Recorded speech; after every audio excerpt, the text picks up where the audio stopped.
எனக்கு சின்ன வயசுல ஒரு பிள்ளைய தெரியும் பாத்து தேவ பிள்ளைகளே, நான் 10th 478 மார்க் எடுத்த பிள்ளை அடுத்து படிக்காதால முடியல.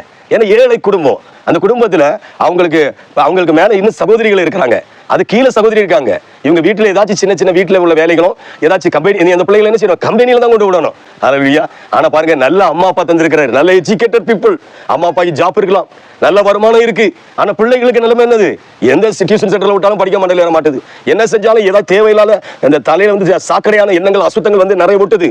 எல்லா பிள்ளைங்களும் சொல்லல, நிறைய மெசேஜ் வருது, பாஸ்டர் பிள்ளைகளுக்காக ஜெபிங்க, பிள்ளைகள் தவறான போக்கு. வயசு பார்த்தா 12 வயசு 13 வயசு 14 வயசு மொபைல கையில எடுத்தா, கையில கிளவுஸ் வச்சு கையில அப்படின்னா இப்படி நோண்டி, கையில விட்டா காலை வச்சு இப்படி பாலிஷ் பண்ணிடுவாங்க. அந்த கேரம் போர்டு பாத்தீங்களா, பாலிஷ்க்கு ஒரு பவுடர் போடுவாங்க. இதே மாதிரி பிள்ளைங்களை இப்ப பயங்கரமா நட்டு நோண்டிட்டே இருக்கிறாங்க.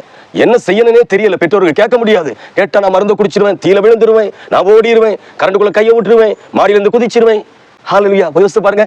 காரணம், சின்ன பிள்ளைகளை சின்ன வயசுலேயே விட்டு விட்டு விட்டு அது என்ன செய்யுது, ஒரு குறிப்பிட்ட ஸ்டேட்ல கீழ்ப்படியாம போயிருது. இல்லாட்டி பிள்ளை என்ன பாக்குது அதை பெற்றோர்கள் தெரியும். பிள்ளை எல்லாம் ரொம்ப ஃப்ரெண்ட்லியா பழகினாலும் சிலர் ஆபத்து வராதுக்கு. ஆனா கடவுள் சமூகத்தில் அந்தரங்கமா ஜெபிக்கணும், ஆண்டவரே என் பிள்ளையுடைய சுபாவத்தை மாத்துங்க. ஹல்லேலூயா. அப்படி ஜெபிக்கும் போது ஆண்டவர் உதவி செய்வார்.